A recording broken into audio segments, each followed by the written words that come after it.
Whether you want to learn your first language or you're starting on your fifth, we've got all the hacks you need to be fluent in 3 months.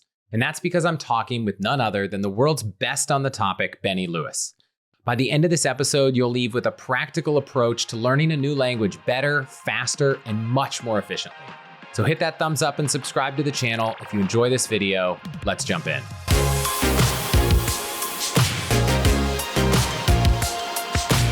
Benny, I'm so jealous you're joining from South Korea. Thank you for being here. Yeah, it's a pleasure. Thanks for having me.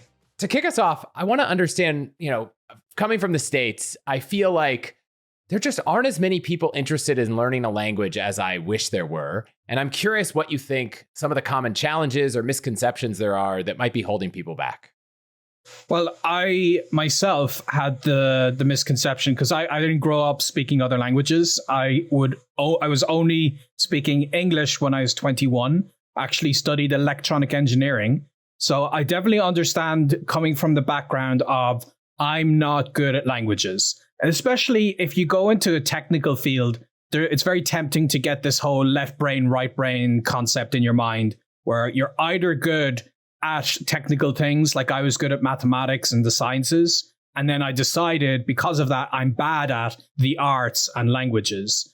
And I created a kind of a self-fulfilling prophecy. I would see failure and I would say to myself and to others, that's proof that I am destined to never learn a language. And I could list a million examples of where I failed an exam in school or even moved to Spain after I graduated. And I lived there for 6 months and I did not learn Spanish for those 6 months. So I totally understand coming from a monolingual English country that you just think to yourself that I don't have the language gene. Other people have it, I don't have it. Or I did not grow up speaking a language, so it's too late. I'm past whatever the cutoff age is for learning a language. And a lot of people say these things to themselves, and that truly is a self-fulfilling prophecy. The more you embrace these reasons that you're going to fail, the more you essentially make them true.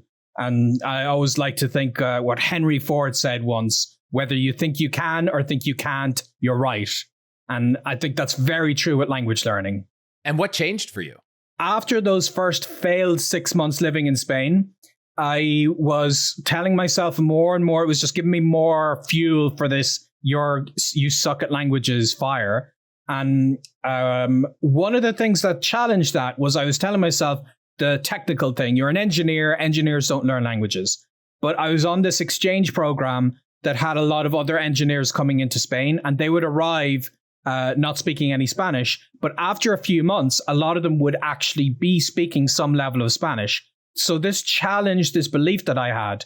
And so I decided to experiment. And I tried a few things and a lot of them were huge flops. And that's another thing that I know a lot of your listeners, perhaps in the past, have attempted to learn a language and it was a failure. And they just kind of say, that's proof that I'm just destined to never speak it. And so I had a lot of those failures beyond the failures in school. While I was living in Spain, I went to a group class and I was worst in the class. The teacher would turn to me, ask me a question, and I would say, no, and hope maybe that's right. And it was never right. She was asking me how old you are or whatever.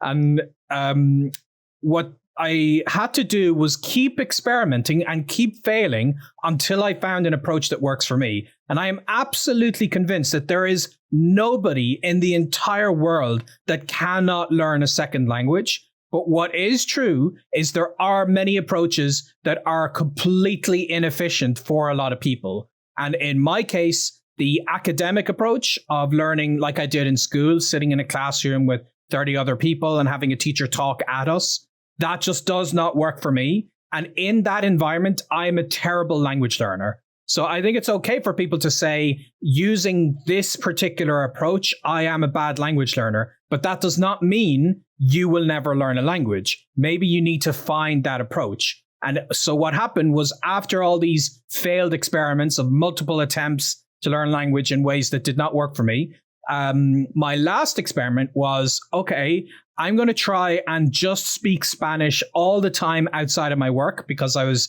teaching English. So obviously I had to speak English. But as soon as I walked outside the door of the school, I would only speak Spanish. And my Spanish was absolutely abysmal. This was caveman Spanish of like barely a few dozen words. And I decided to use it anyway. And I pushed through this extremely frustrating stage. And there's literally a moment that everything changed for me was when I was still kind of broke at the time, and I just bought an electric toothbrush and it broke on me.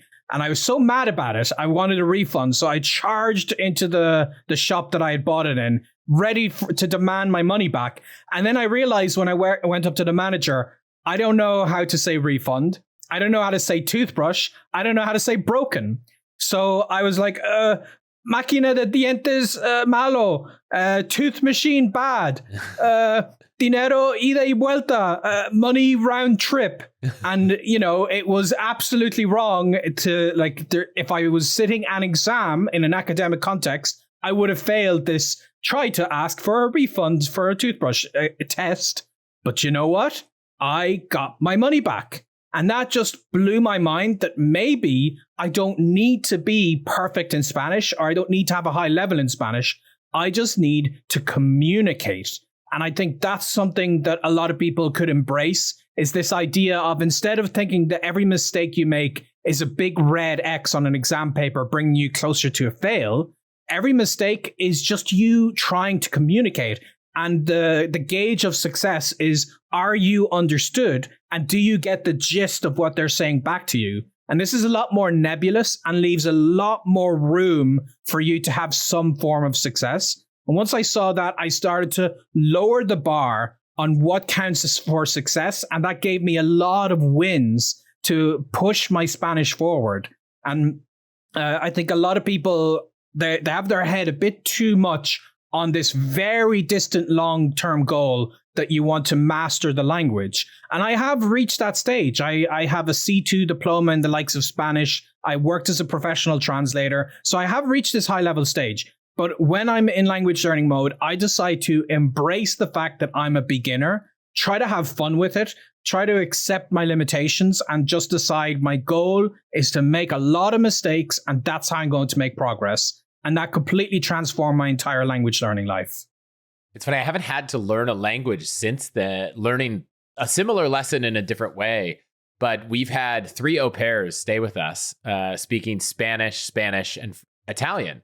And I don't speak Spanish or Italian. And so they were kind of forced. They had more English knowledge than we did in other languages. And as a person on the other side of this, when someone says something wrong, you don't think, oh my gosh, this person got it all wrong. You just communicate. And when someone says, like, take car, school, it's like, okay, well, you know what they're saying. It's completely grammatically maybe incorrect, but it doesn't matter. And I've watched 3 people just, their English constantly improves without me teaching them lessons. They're just hearing my responses. And so I haven't tried to pick up a language since having them here. But it's made me a lot more confident than I think that perfectionism bug I had. And that probably comes from school, right? Failing tests because I didn't know specific words, or gosh, the number of times learning French, messing up on the gender of a word. It felt like that was the only thing I was trying to learn was conjugation and gender. But I'm not even convinced you need them well to communicate at a basic level. No, you don't, because like you said, people are flexible and you do learn those things. So it's not like I'm saying make these mistakes. And a lot of people would say, what about fossilization? The mistake will stay with you forever. It doesn't. You'll practice and eventually you'll find tricks that work for remembering conjugation and remembering what the gender of certain nouns are. You start to internalize those things, but they're less important at the start. And it's like you said, people have this idea of like the spotlight effect. Everyone is looking at me. Everyone is judging me. And whenever I try to speak the language, they're all laughing at how much of an idiot I am because I use the wrong conjugation. That's not how the real world works. Most people are patient. Most people want you to succeed. And if you say a broken sentence that gets the point across, but is grammatically incorrect. You're not talking to a computer that's going to spit out an error message. You're talking to a human being, and they're going to understand you, and they're going to interpret what you're saying, and the conversation will move forward. And this perfectionism does not work in the context of languages, and it's unfortunate because languages are exposed to us in an academic situation at first. That's our context. It is an academic thing, and every mistake you make is a problem. But in the real world, I like to think languages can't be learned for real. Languages can only be lived. And this is the attitude I try to take to it. I try to think of it more like a sport that I'm practicing and getting better at, where, if you're doing any kind of sport, you're not going to get punished if you don't have a perfect game on day one. That's not how it works. You get better progressively with time. And I think it's a lot better to think of languages in that context rather than academically, because perfectionism is the worst enemy of all in language learning. It will absolutely defeat any sense of progress you're going to make. It's going to destroy your ego. You have to let go of your ego a lot in language learning and decide, I sound like an idiot right now, and I'm okay with that. And it's very humbling. And I do it over and over again. I'm doing it right now with Korean, and it's kicking my ass again. Even though I have a high level in other languages, I'm an idiot once again. And because I'm okay with being an idiot, that's why I can learn the languages. Well, first off, I think there are probably some people listening right now that are like, wow, maybe I actually do know enough Spanish or French or German or whatever I picked up in school to actually use it. So if you're that person, I'm excited for you. I hope you get a chance to forget a lot of these things. I definitely want to talk more about, the practice of picking up a language for people who haven't even started. But I know there's a kind of common belief that adults are not as good as language learners as children. Do you think there's any kind of age limit to this or something like that? So this comes back to what I was saying before about approach. The approach dictates how successful you're going to be. And when I was researching this a long time ago, I came across a study in the University of Haifa in Israel that found that under the right circumstances, adults are better language learners than children. And that sounds very counterintuitive because all the evidence we see out there is, but children are clearly learning languages more than adults are. And that is because it's not under the right circumstances for those adults. The adults are taking dusty old grammar books. The adults are going to group classes where they're kind of zipping it and letting a teacher talk at them. The adults are not truly living through the language. The adults don't have any friends in the language. They're not playing games in the language like a child does. And a child has a better language learning approach. It's not that they are better at language learning. And, it's you could argue both points. You could argue why children are better. They have more neuroplasticity and their brains are open to more things. But ultimately, there are a lot of advantages adults have. We have complete control, for the most part, over our days, over our lives. We can decide where we're going, what we're doing with our free time, a lot more than a child can. So a child may learn a language, but a child cannot decide, I want to learn Chinese. That's not going to happen for that child unless the parents decide, okay, I'm going to help you do that. I'm going to put you in the right environment or whatever. So we have a lot more control over the situation. But I understand there's a lot of baggage that comes with things. And as an adult, letting go of that baggage is very difficult. That will slow us down. So there is a certain mental hill that you have to climb that does make it harder for adults. And I think a lot of us have fallen into this perfectionist trap. And that makes it harder because children are not perfectionists. When you think of any child learning their native language, they make a million mistakes and they're fine with it. And I think we can take inspiration from children, but absolutely there is no cutoff age. There is no age where you cannot learn a language. The only thing you'll find when you dig really deep into this is maybe there's an age where it becomes a lot more difficult to become bilingual. And that's another problem. And that is absolutely a problem you may want to solve or try to solve. But honestly, who cares? I am not bilingual in any of my languages. I am at a mastery level. So I can do everything I can do in English, I can do in Spanish, but I still have an accent and I still make the odd mistake. And there might be like an obscure word here or there that I don't know. So I'm not bilingual. You're not going to confuse me for a native speaker, but I'm close enough that I can function like a native speaker would. And that's fine. And maybe there's an age where if I'd started learning Spanish before that, I could change that gap, but who cares? It doesn't matter. Like, I'm not trying to become a spy. I don't want people to think that I'm from Spain so I can fool them. I'm from Ireland. I'm proud of I'm from Ireland. If I've got a little bit of an accent, it has that sense of charm to it. So I'm okay with not being bilingual. And once you accept that, then this whole cutoff age becomes irrelevant. So that's where the cutoff age is. It's for bilingual fluency in a language. And I have come across exceptions. I have found adults who can become essentially the same as a native speaker, even though they learned it later in life.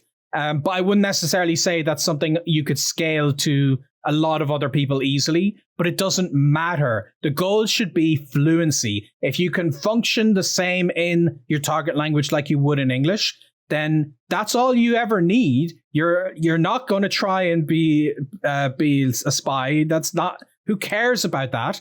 Then you're good. You're good with what you can do, and that is something every adult in the world can absolutely do, given the caveat that there is a lot of work they have to do ahead of time in terms of mental changes and learning what the right approach is and so on. So I want to come back to some of those mental changes, but it just made me think of something. Right before I came to this interview, I told my daughter, who's only about to turn 3, I was like, I'm going to go record a podcast, so I'm going to miss your bedtime tonight. And she goes, it's like, it's going to be about languages. I was like, how many languages do you speak? She was like, I speak Italian, I speak English, and I speak Spanish. And I was like, she maybe knows 50 words of Spanish and Italian, but in her mind, she speaks it. And it just crossed my mind that I could probably speak thousands of words of French. I could get along in the country by myself, no problem, but certainly not fluent, but I'm comfortable enough to speak. And I don't actually consider myself someone who speaks, it's like, I wouldn't say I speak French. Like, I can speak French. So that confidence to just feel like you're already there. Are there any hacks or tips you've developed or helped people with to kind of get over those nerves and get over the need to be a perfectionist? Yeah, I mean, probably the biggest hack, the biggest tip I can give of all to everybody is you have to speak your target language from day one. So I think one big mental barrier people have is they decide, I'm going to study the language for a certain amount of time. Maybe that's a few months. Maybe it's a year. I've made a New Year's resolution. I'm going to learn Spanish. So 1 year from now, I will have reached that magic moment when I can finally walk up to a native speaker and speak Spanish to them. And I think that is a fool's errand, because this creates a new situation in your head where you have to wait until you're ready. And then you can make all the excuses in the world that you're not ready yet, because you will never be at 100% perfectionism in Spanish. Even when you reach the very high levels I've talked about, there's still a couple of little things you need to polish. So if you were enough of a perfectionist, you would never speak your target language. So to throw that out the window, you have to decide, I'm going to speak it right away. Even though I only know 10 words, I'm still going to try and use it. So what I do, for instance, a couple of months ago, I started doing this with Korean. On day one, I decided I am going to get somebody on Zoom, a native Korean speaker, and I'm going to speak only in Korean to them. And this may obviously have a lot of questions, like, how can you do that if you've literally just started to learn the language? So yeah, I'll cheat a little bit. So what I'll do is I'll have a Google Translate tab open, and I will... ahead of the lesson, I'll try to find a few phrases that I know I'm likely to use, like I'm from Ireland, my name is, and so on. And then I'll say this to the teacher. The teacher will reply and I won't understand what they've said. They'll say, blah, blah, blah, blah, blah, blah, blah. And one of the phrases I prepared is, I'm sorry, I don't understand. Could you write that down, please? And they'll write that in the chat, and then I can copy and paste that into Google Translate. So it is a giant crutch. And, obviously you could argue this doesn't really count as speaking the language. But the point is that, you use these crutches like you use a stabilizer on a bike. It is giving you the ability to move forward, even though obviously you're not moving forward without the tool. But with time, you'll need the crutch less and less. You'll need the stabilizers on your bike. You can take them off after you've learned how to get your balance and such. So that is my biggest tip by far, is let go of the fact that you have to wait until you're ready and speak right now. Decide, I'm going to get in front of somebody. And if you're paying for a teacher, and this is a lot more affordable than people think. People imagine I got to book a language class, and they look in their hometown and they find a language class and it's expensive. It's like $50 an hour, but they figure, no, it's worth the investment. But the thing is, if you go on a lot of websites and you try to find a teacher who lives in the country, with Spanish, who lives in literally any Latin American country, you can take advantage of a stronger currency exchange, and you can get a really good teacher for $10 or $15 an hour who's earning pretty decently in their country. And with that, you have one person who is giving their undivided attention to you. And I decide ahead of time, I decided with my Korean teachers, I am paying this person for patience, because I am going to be extremely slow. I'm going to be incredibly awkward. And I am paying this person to be patient with me, so I don't have to feel as bad that I'm wasting their time or whatever, because I'm paying for their time. And that takes a lot of the stress off me, because obviously I'm not going to walk up to a stranger on the street and start like blurting my low level of the language at them and expect anything positive to happen. But when I'm paying for somebody's time, that's different. So this is what I do, is I try to hire a teacher online. There's loads of good websites. One that probably has the most teachers is italki, italki.com. And you find a teacher there, you book them, and you just start talking with them. And it's going to suck. You're going to feel like an idiot. And the thing you have to remember is you have to suck a little less every day. The goal is not perfectionism. The goal is not to be a genius. The goal is not to debate Kantian epistemology in your target language. The goal is suck a little less every day. And that is essentially my biggest tip of all. If you take anything from this interview, take that. Speak from the beginning. You're going to suck. Accept that. Embrace it. And just suck a tiny bit less every day. And that progressively leads to improvement. I love it. I mean, it's very simple. You have this whole program, Fluent in 3 months. I'm also curious about where the 3 months came from. So maybe you start with that. But it has to be more than just continually have these conversations. Are there steps along the way that someone should follow learning a language, and maybe why 3 months? Yeah, okay. So the 3 months, it's a good question. I know when people would see the title Fluent in 3 months, they may imagine I'm talking about a particular program that will guarantee success in 3 months. But what it's more about is specificity. So I'm not prescribing to anybody that you must do this within a certain timeline. But the problem I tend to see is a lot of people are extremely vague with their targets. So they will make a New Year's resolution, I want to learn Spanish. And that's it. That's all they come up with. And that has absolutely nothing attached to it. You need SMART goals, specific, measurable, all that stuff. So that's what I was thinking when I was getting started with all of this. I needed to have a specific target in a specific deadline. So in my case, 3 months happens to work because I'm a nomad. So I travel all the time. And when you travel, you will find a lot of countries tend to have a 3-month tourist visa limit. So that's all the time I had. So that's the deadline I was going to give myself. Now, initially, I would travel to the country. Nowadays, I do it differently. Nowadays, I will learn the language ahead of time before going, and then I'll go spend 3 months in the country without having to be in as intensive a learning mode. But ultimately, that's where it came from for me, is it's a tourist visa limit. And I find it's the Goldilocks zone, where a year is just so much time that you can keep putting it off, and you can decide, I'll do it once a week or whatever, and you might kind of cram it at the end. Whereas a few weeks or a month is too little time to make any significant progress. So 3 months of very intensive language learning if you're able to do that, if you're the kind of person who maybe can, work intensively for a particular time and take time off, which I know is not the case for a lot of people. But for me, that's what I would do is I would work really hard for 9 months out of the year, save up money, and then I don't have to work so much for 3 months and I make it my full-time job. So that is not something I think is realistic for most people. So I don't guarantee fluency in 3 months, because that if you want to make any really high level in a short amount of time, it needs to be a full-time job.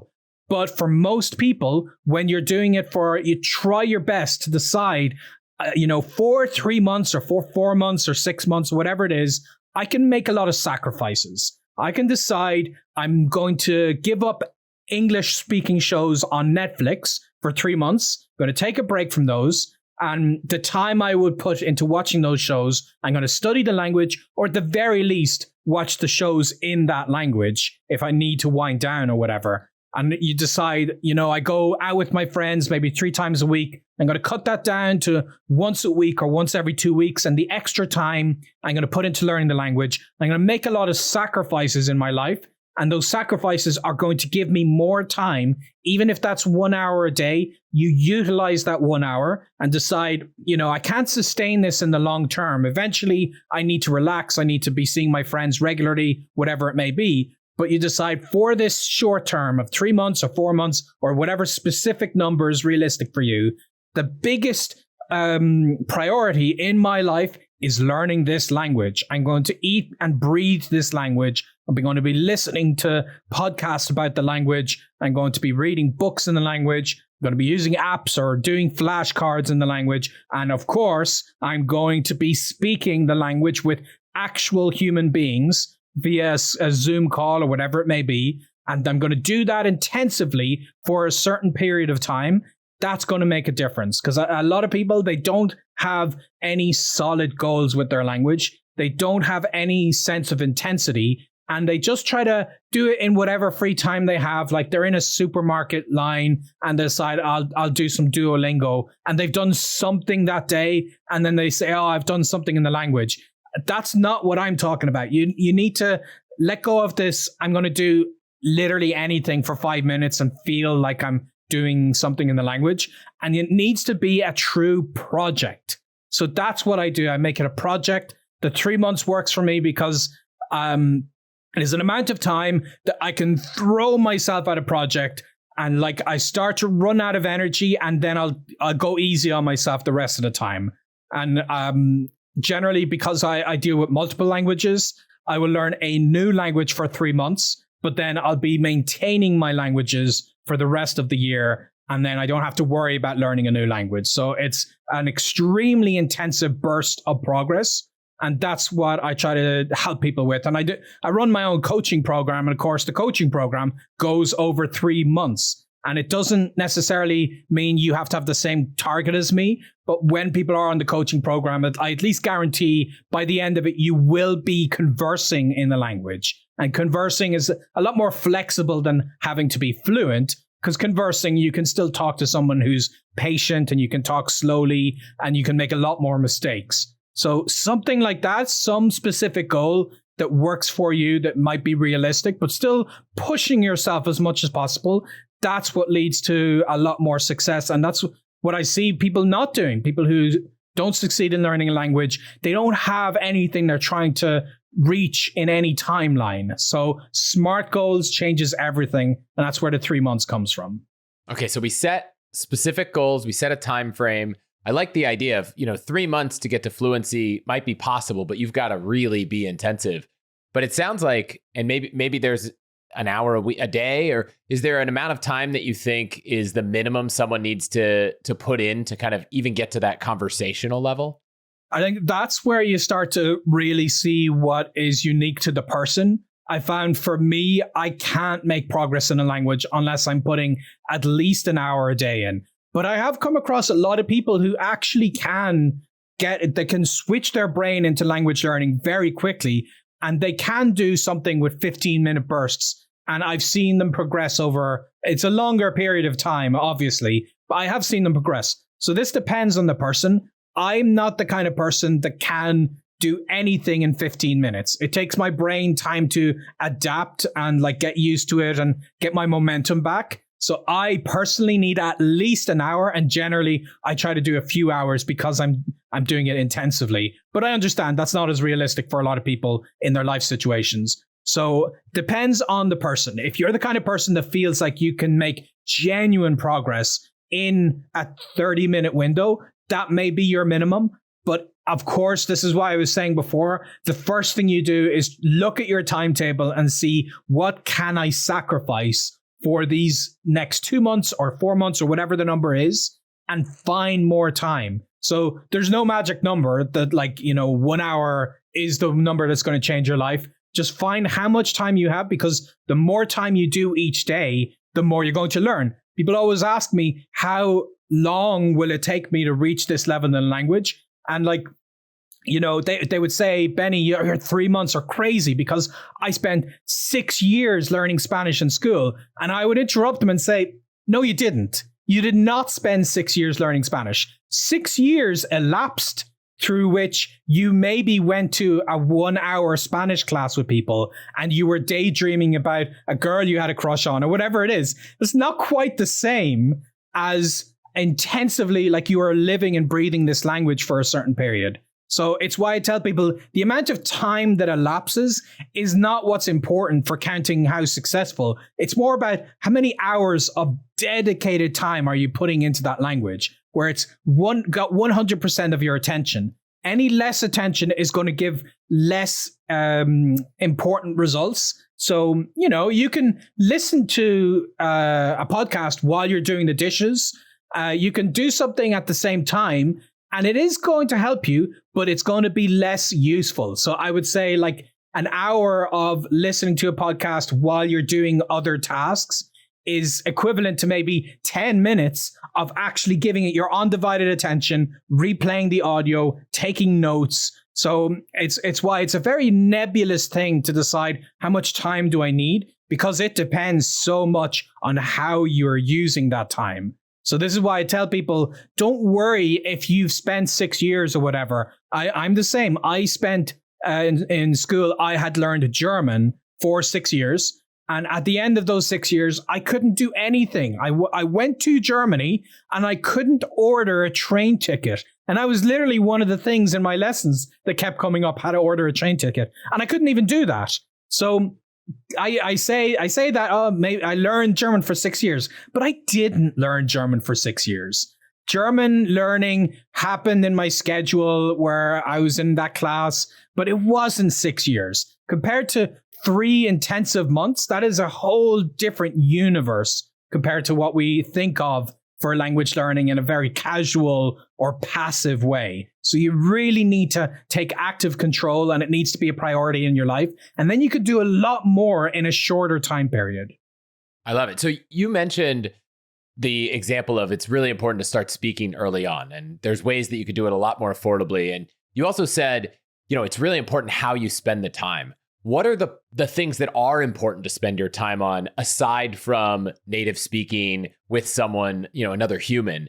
Is it vocabulary? Is it writing? Is it reading? What are the core elements in that, let's call it 3-month period of what you need to be doing? And I would definitely understand. This is one of the first questions people ask me is, what is the best app for learning a language? And what are the best books I can buy? And what should I be doing with my time in terms of vocabulary and all that? And I have to say, I don't want to sound like a broken record, but the biggest thing you should be thinking about is speaking with a human being. That should be the center of gravity for everything. Everything else is incidental to that, or anything else is building upon that. So every day I try to have a lesson with a teacher, or if I'm less intensive, maybe a couple of times a week.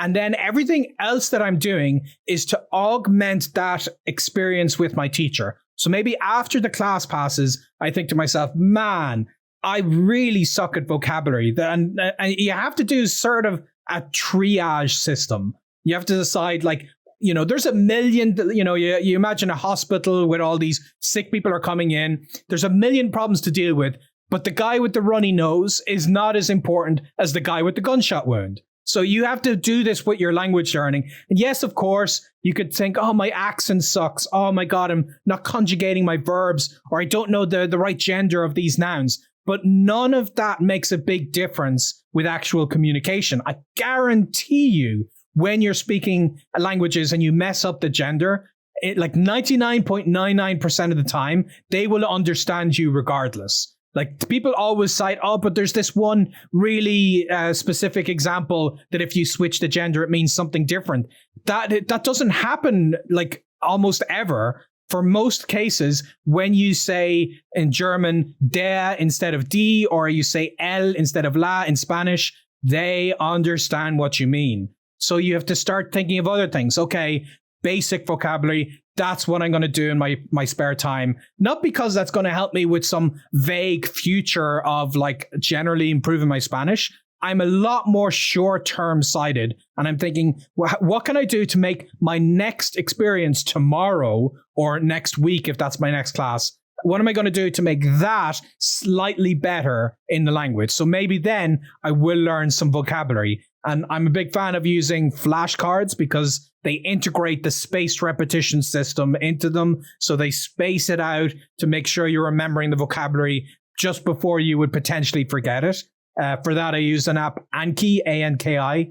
But I know for a lot of people, it has a very simple interface, which works for me. But there's other apps that have a bit more like, notification sounds and a prettier interface that may be a bit more manageable for people. So there's a bunch of apps that you can use. Which one you use isn't really as important as the fact that you are deciding how is this going to help my spoken sessions. So I'm not the kind of person who says you must download this app, you must get this specific book, because these are incidental. I will just literally find whatever book. I'll just walk into a bookshop that wherever I happen to be and be like, oh, I'll pick up that one.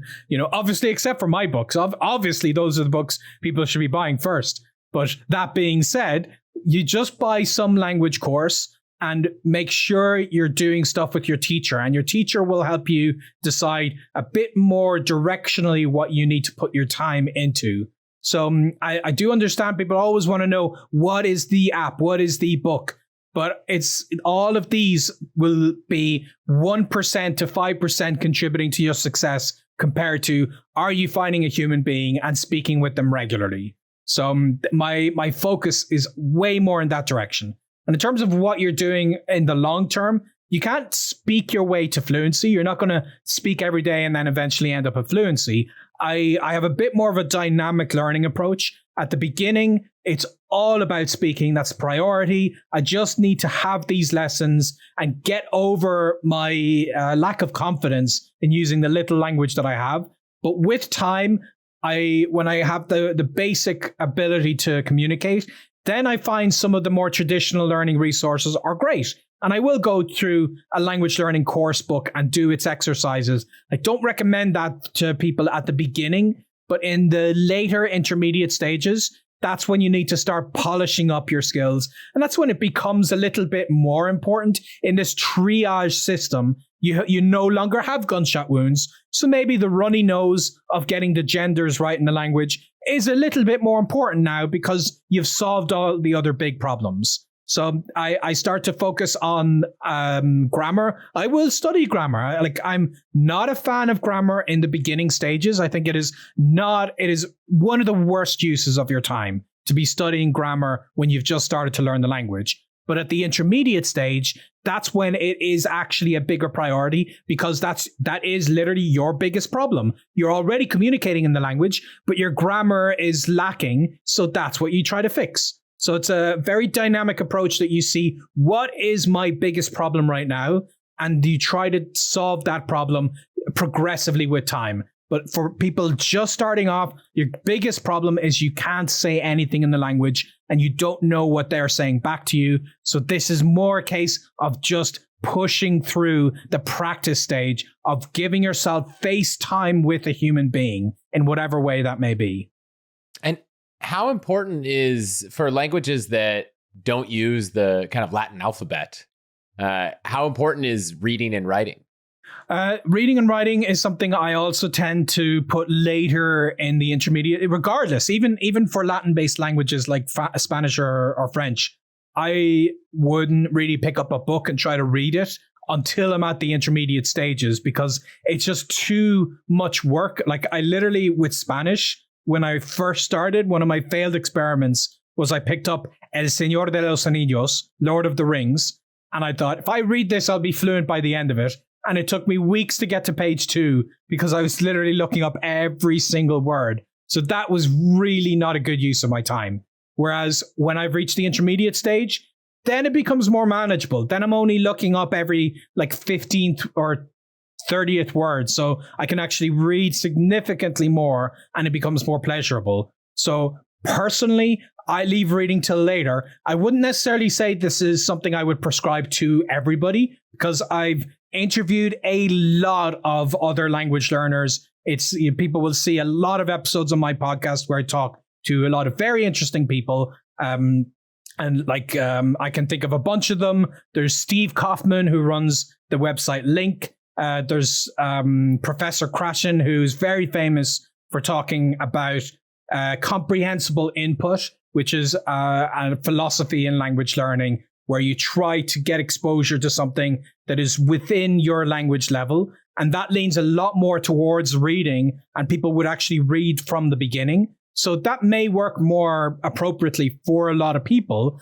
But what I found is it tends to work a little bit more for maybe either older generations or people who are really not as passionate to speak the language. And that's fine. They have a lot of goals in the language, but walking up to people and using it with them ultimately is maybe not their biggest priority. In my case, I'm a traveler, I'm a nomad. So speaking the language is by far the biggest priority. I need to make friends. I need to interact with people in complicated situations. So speaking is my priority. Once I've done that, then I come back to reading and writing. And that's regardless of whatever script it uses. But in terms of how they're different, I don't really change how I learn a language when it's European versus when it's something like an Asian language. I mean, maybe with something like Chinese that has a character-based writing system. In that case, I would absolutely learn all my vocabulary through pinyin, which is the romanized version of Chinese characters. So people would say, well, Chinese is one of the hardest languages in the world. Actually, Mandarin is not that hard. Grammatically, it's very straightforward, and the way the words are formed is very logical. So I really don't think Mandarin is that bad of a language. But of course, Chinese characters are a huge barrier that you have to work through. So I just decide, let's take this in 2 stages, like a native Chinese person would have done. Chinese children learn how to speak first, and then they learn how to read and write. So that's what I was going to do. I learned how to speak Mandarin, and I would remember my vocabulary through pinyin, which is using our letters from the Latin alphabet to remember how to say the words. And then with time, I added Chinese characters so I could begin to read when that was in my triage system of a bigger priority. So that's the case with that. But then for a language like Korean that I'm currently doing, its writing system is actually very logical. You can learn it in a weekend if you put some intensive time into it. It's very straightforward. So a lot of languages that have a phonetic system, like Cyrillic for Russian or for Arabic, or Greek, or in the case I'm doing now, Korean, you could still incorporate learning the writing system because that's going to help you a lot with vocabulary. You really want to be learning your vocabulary through its writing system when it's phonetic. And people get intimidated because when I saw Korean before learning it, I was like, wow, all these circles and lines, it must take years to master. It is so easy. I cannot overstate how easy the Korean writing system is to be able to pick up. It's extremely logical, and it's something I did in a weekend.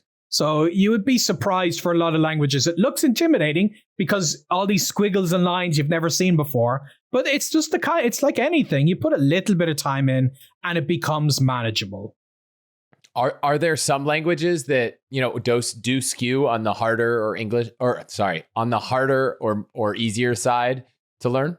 I definitely I've talked about this quite a lot. There's a podcast I've done with Paul Jorgensen, and he's a big YouTuber, millions of subscribers, from the Lang Focus. And in that, we talked about how to make difficult languages easy. So people can find that in my podcast, talked about it. Very fascinating when you dive into that one particular topic. But what I say in general, whenever I'm thinking about this, is I like to get people in a different mindset. And I'll give you an example. When I was in Spain learning Spanish, I met a Spaniard who was learning both Japanese and French. And I said to him, well, obviously French is going to be a lot easier for you, isn't it? Because it's in the same language family. And he said, absolutely not. Japanese is so much easier. And I didn't get it. I was like, how? It's so different. And he said, because I'm forced to learn French in school, whereas I really want to go to Japan. I like anime. I think Japanese girls are cute. I've always dreamed of living in the country. And that completely transformed his experience, and it made Japanese easier. And I think when people come from this more academic way of looking at a language, they think of, how am I going to decide which language is harder? Well, I'm going to put one language on one side, another language on another side, and compare them side by side. And if I see more common words, like between English and French, that makes it easier. And if I see complicated grammar, like Japanese having a different word order in the sentence, that makes it hard. And that for me is such an inhuman way of deciding which languages are hard and easy. And it is easy to scale it. Like you can say, regardless of the person, this language is harder than that. But realistically, each person has their own situation when it comes to learning a language. They have their own passions. They have their own motivations. And when I think of all the languages I've learned and I compare my experiences, I would say something like Chinese was actually easier for me than Spanish. And people always think that doesn't make any sense because Spanish is much closer to English and all these other reasons, But ultimately, I had a bad language learning approach with Spanish for a long time. It took me a very long time to get to fluency with Spanish, to even get to a conversational level.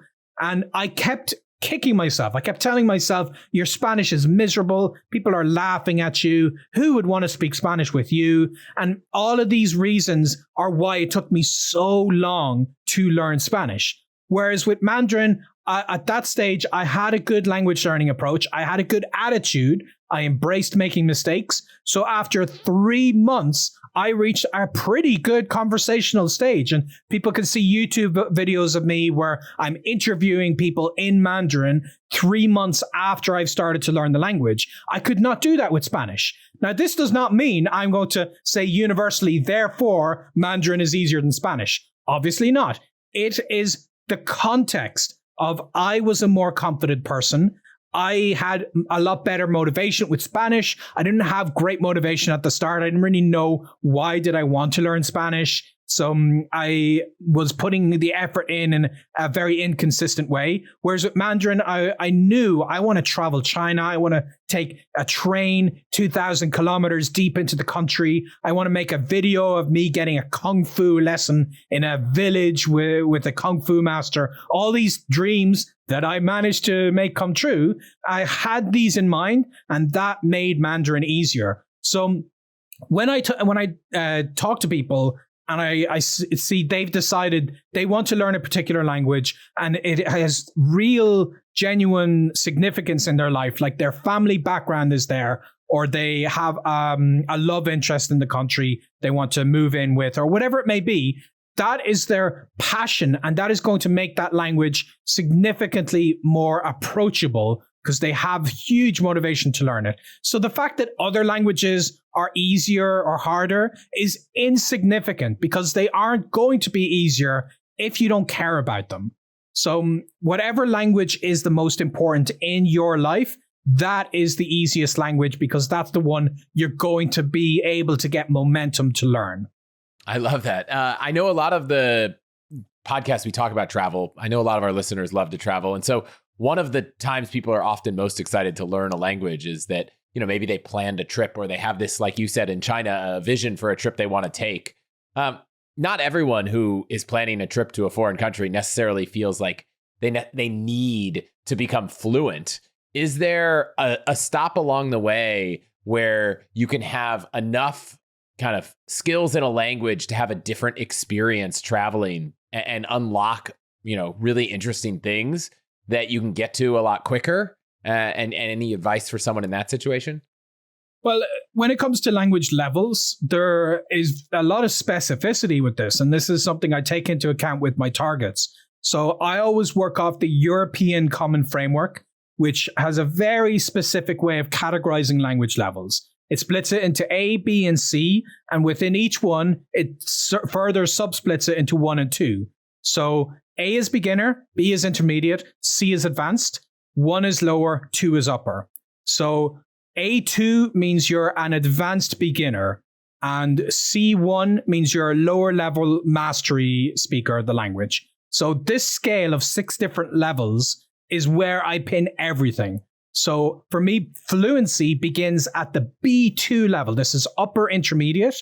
So what that means is you can talk about most things you would talk about in casual social situations, but because you're not at the C levels, you don't have a mastery level. So in my case, I studied engineering. So the languages I have a C level at, I could work as an engineer in those languages, and I could have a philosophical conversation with you about very deep subjects. But for the most part, most conversations I'm going to have are at the high level B2 social conversations. So that's what I'm aiming for. And it's important on this scale to remove perfectionism, because even the C2 is still not perfect. It means that you can work functionally through the language the same way you would in your mother tongue.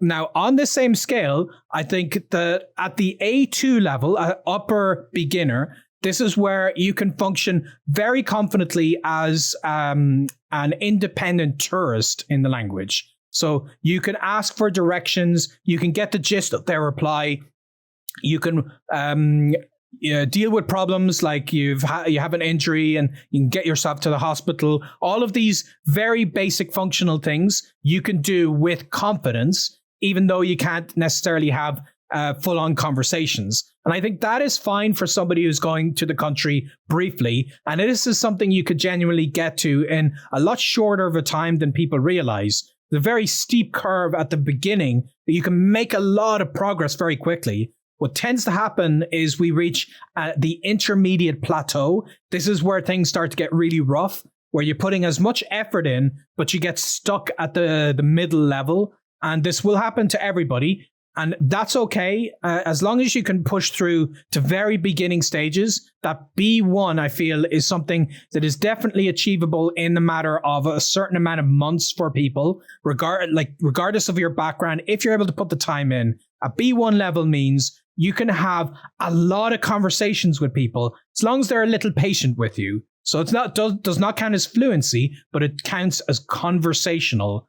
And for me, this is where I love to be in my travels, because I can start to make friends in the language. I can really hang out with people. If you're single, you can go on dates with people. You can do a lot with that B1 level. So this for me is a minimum to feel like I'm truly experiencing the culture in a lot more of a direct way. Anything less than that is more a case of how confident a tourist you're going to be, which in itself can be a wonderful thing. You can have a lot of great experiences, but ultimately you are going to be doing most of your things in English if you're only at an A2 level, which means your interactions, your friends, and so on.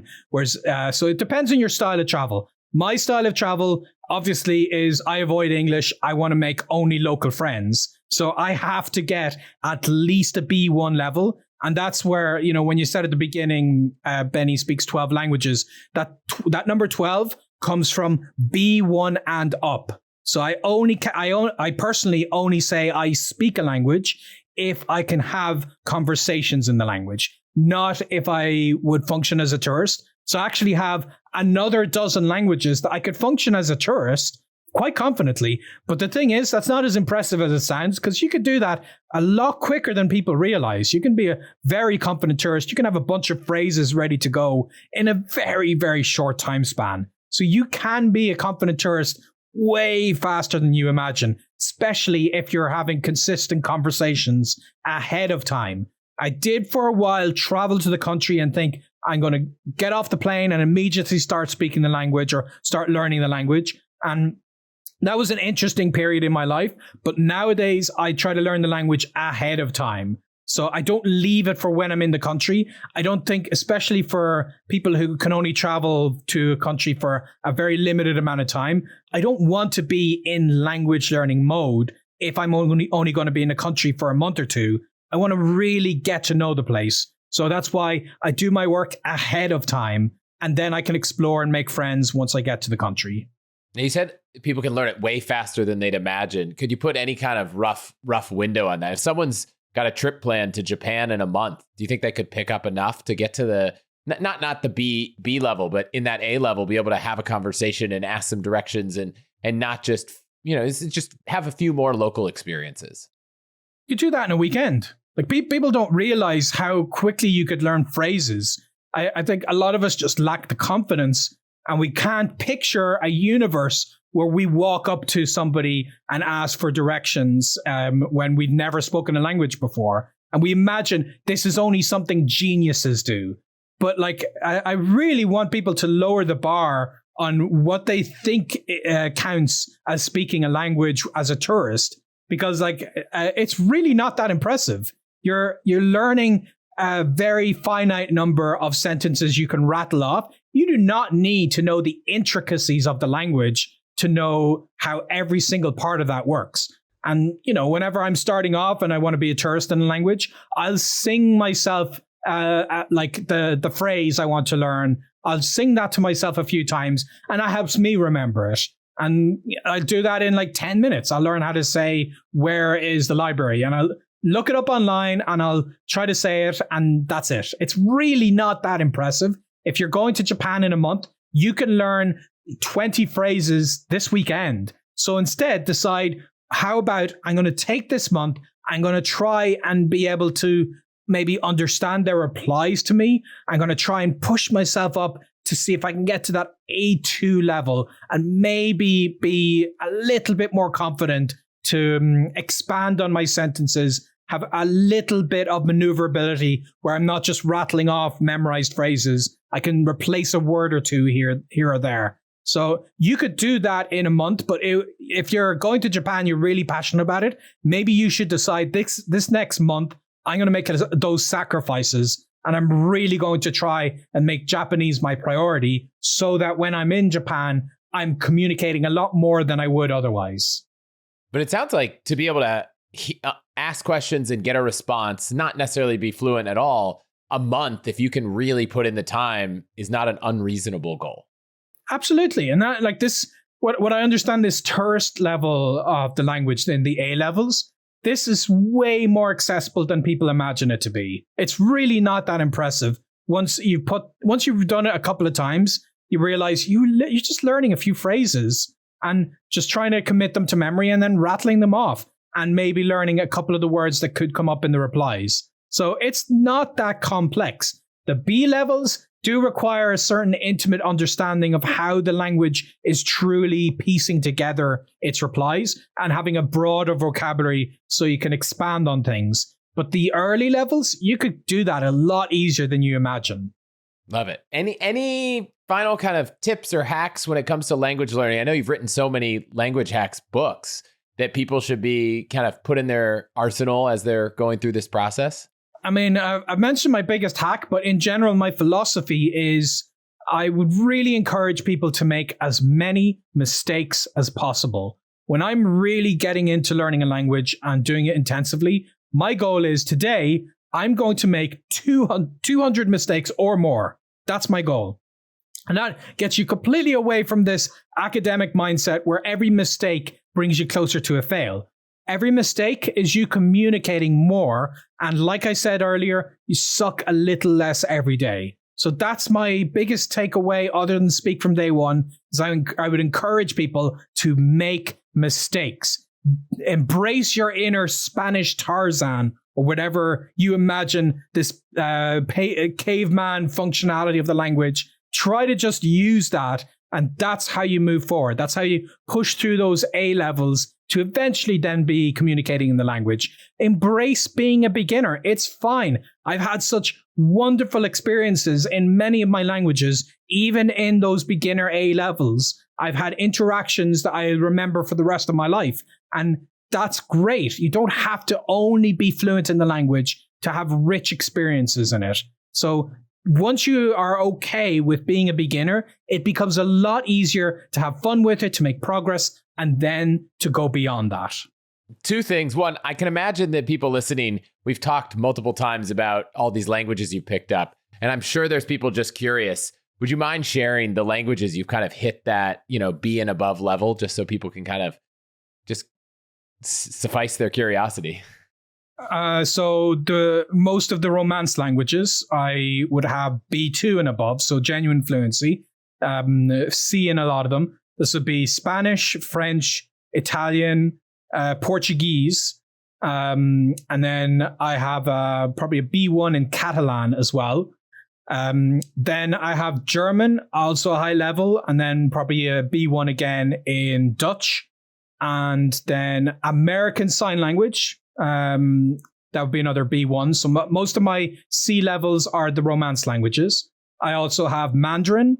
I did reach a B1 level of that, so I think I'd need probably a couple of weeks to get it back to the B1 level before I return to the likes of China. Currently learning Korean, and I'd say by the time this goes live, I'd say pretty decently confident that it's B1 too. And then I've dabbled in a bunch of others that I would not put on that scale. But yeah, so that's it in a nutshell. I know you've traveled quite a bit. Is there a place that someone looking for some travel inspiration can take from you? Maybe a favorite city or country or town that isn't the obvious place that's on everyone's list that you want to share, and maybe why it's special? In a lot of countries, I'm a big fan of the second city. So rather than the capital city, I think the second city, like as a general rule, it's going to be more affordable. You're going to have less foreigners, so more of a chance to meet local people who maybe aren't overwhelmed with how many foreigners there are. So like right now in Korea, I'm talking to you from Busan, which is the second city, and I can list a lot of advantages over going to Seoul because of how more of an authentic experience I'm having, but still having the comforts of being in a city. Obviously, you're going to be even more authentic if you go to a village somewhere, but the city life I happen to enjoy. So the second city in a lot of countries, I'm a huge fan of basing myself there for a certain period of time to get to know the culture in a different way. And generally, I tend to be one of the few foreigners who is in that city to be able to have a bit more of an authentic experience. I love that. Just a general rule of thumb is second city. Great. If you have any final parting wisdom for anyone, please share it. Otherwise, let people know where they can find everything you're working on. Yeah, so since you're in podcast mode right now, if you do a search for language hacking, that's my podcast. I've interviewed a lot of very interesting people with the full scale of people who are just starting out and having their initial success, to people who are professional linguists in the field and have been doing this for decades. I run my own coaching program where I help people to learn a language in 3 months to get to a conversational stage. So people will find that on my website.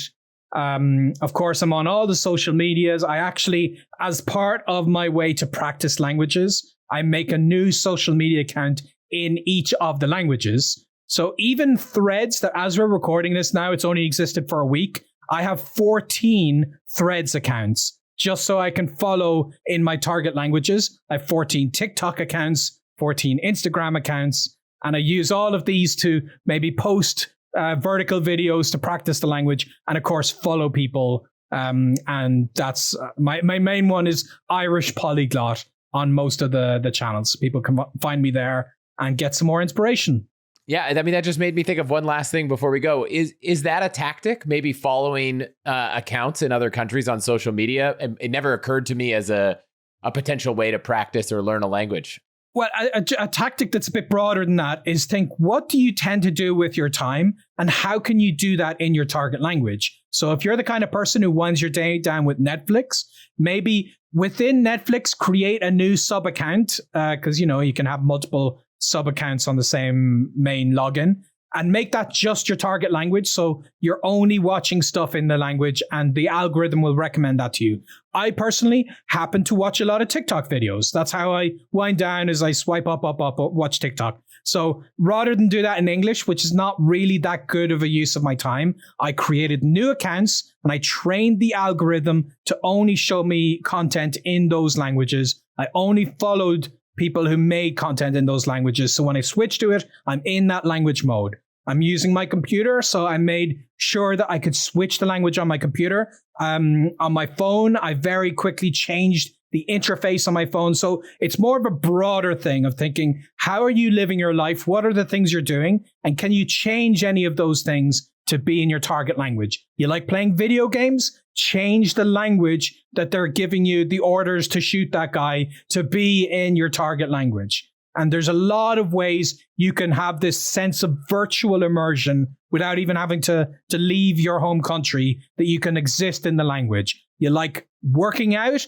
Look for, I work out these days to Korean workout music. And that's like the same kind of bump, thump music, but they're singing in Korean. So everything you do, try to do it in your target language. And in my case, I use social media a lot, so I may as well use social media in my target language. I love that tip. This has been fantastic. Thank you so much for joining us. I'm excited to pick up a new language.